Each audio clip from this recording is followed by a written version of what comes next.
The What to Next podcast helps you build a TBR of future favorite books. In each episode, Lori and Maine interviews authors and book influencers to recommend books they loved for you to pick up today.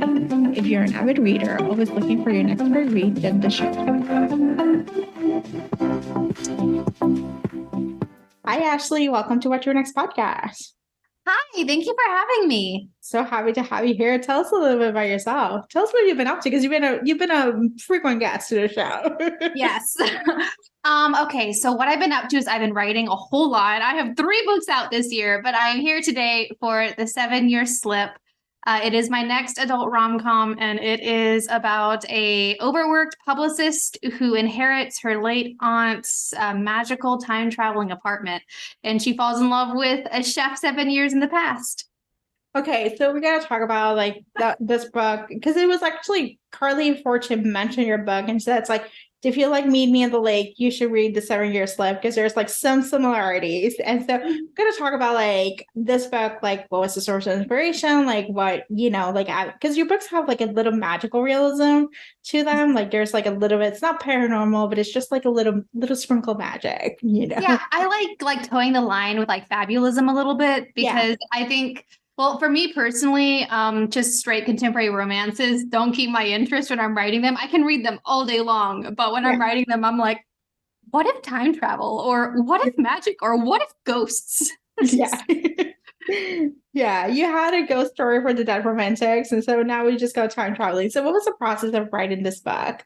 Because you have to think about different timelines and different places, and Mm-hmm. It was a lot of trial and error. This book was very, very hard to write for a lot of different reasons.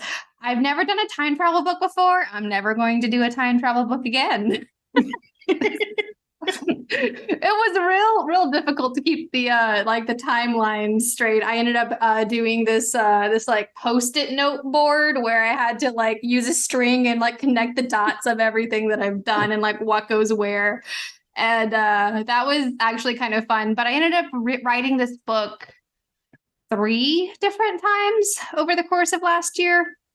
Because I kept not getting Clementine's voice exactly right. And I wasn't sure what she wanted in her life and what she what was her goal. And but finally Clementine manifested in the final draft, and I'm like, you are wonderful, and you are just so much like me. I used to work in publishing as well. I was a marketing designer, so a lot of the stories are not super true, but they're true adjacent. You're I know the industry, but I'm not going to give you the insight, but I'm going to give you a little bit, Yeah, and obviously I towed the line between something that's unbelievable in publishing and would never happen, because this is an unlikely romance. And so I was well, I think I can do a few kind of outlandish things. Yeah. And just make them fun. So yeah, there's a few instances where in real life that would not happen in publishing. But in my world, it does. I love this. And so what are the other releases you have? Let's just talk about that. You might as well. Gosh. Okay. The first one is a Buffy prequel novel. I am writing Tara McClay, and oh my God. I'm so excited. I have been a Buffy fan my entire life. And I remember being 10 and watching the show at my Oma and Opa's back when they were taking care of me after school. And it's wild. It's wild. I love it so much. And then in October, because this podcast is going to release after that, after it's announced. But so I'm writing a Marvel book. I wrote a Kate Bishop novel.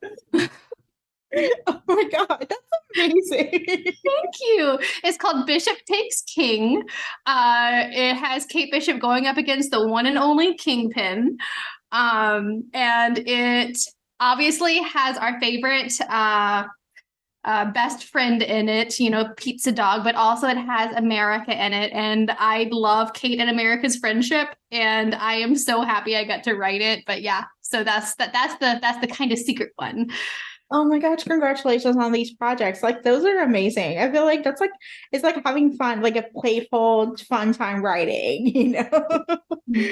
I had a ball writing both because I'm a huge advocate for fanfic. So I've been writing fanfic my entire life, and so this is just professional fanfic, and it felt the exact same. And I hope it kind of reads like fanfic because I get the most joy from fanfic. So I wanted to put as much joy as I could into these books. Oh my gosh, I am so excited. I'm so looking forward to the Buffy one. Like I, because Buffy, like Buffy, Dawson's Creek, what else? Felicity, those were the shows. Like the WB was the place to be when you're if It you're a was, teenager. especially for like up and coming millennials, like that we had that on loop.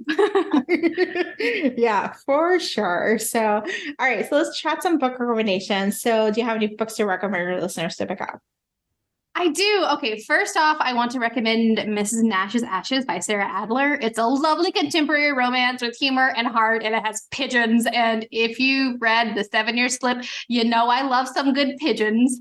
It's funny, it's sexy, it's steamy. It's coming out at the end of May, so like read it. You have to read it. It's so good.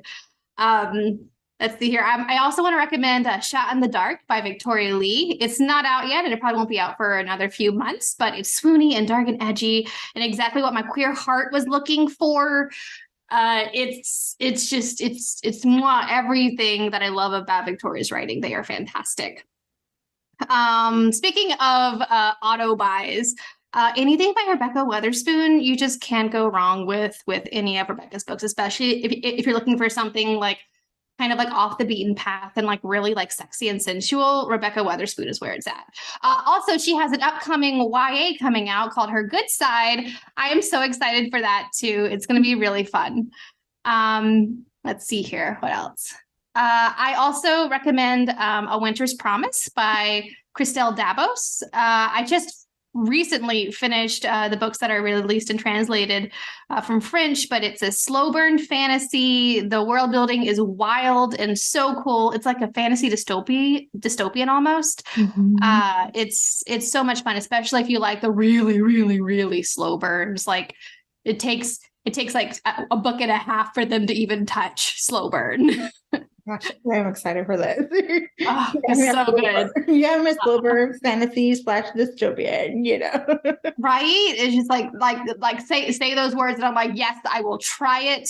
It is the weirdest combination, and usually it is always the most imaginative, right? Yeah. And my last book recommendation is it's a manga actually. It's called Life Lessons with Uramechi Onisan by Gazu Kuze. I'm a sucker for dark millennial humor, and this magic absolutely makes me laugh, sob like every time I read a new volume. It's so much fun. It's about a man who is the athletics coordinator for this children's TV show, and like the children come on and he's like, let's do our calisthenics. It's funny because they roast him, and it's so good. It's just like it's fantastic. I love it so much. I'm trying not to give too much away because most of like the really good jokes are just like in the setup. It's fantastic. Oh my gosh, I'm adding this one, pumping that up in the TBR. And I have to ask you the last book you read because I'm actually interested in this book, The Breakup Pact by Emma Lord. Tell us all about it. Is it good? Is it another Emma Lord goodness that Emma Lord is like my quintessential auto buy ever since Tweet Cute. I love Emma Lord so much and everything that she does, but this book was magical. Think of your favorite Taylor Swift song and amplify it up to like 100. It's like swoony, it's sensual, it's heartbreaking, but it has a happy ending. And like by the end, I was like crying happy tears. It was everything that I wanted from like a breezy summer beach read. Oh my gosh, I am very excited. And I'm sad that I have to wait till January for it to come out. It's just like I know. I know like it's a given. Like January is like a dreaded, month after holidays and stuff like that. But we have an Emma Lord usually every January coming out, since Tweet Cute. And they all are like 5-star hits, you know. They really are. Like Emma just knocks it out of the ballpark every time. And I love the relationships between the two main characters and all of like the secondary cast. Oh, it's so good. It makes me want to eat all of the scones, put them all in my mouth and run away. I love this. All right, so tell us where you can find you online. You can find me online on Twitter at @Poston, but I'm not sure how much longer Twitter is going to be a thing. So you can also find me on TikTok and Instagram at Hey Ash Poston, because someone is sitting on my username. It is so good. Thank you for being in the show. Thank you. This was so much fun. If you enjoyed this podcast, feel free to share with friends, subscribe, rate, and review the show. This is the easiest way to support the podcast. For a list of books mentioned and other book recommendations, please visit whattoreadnextblog.com. Thank you so much for listening and happy reading.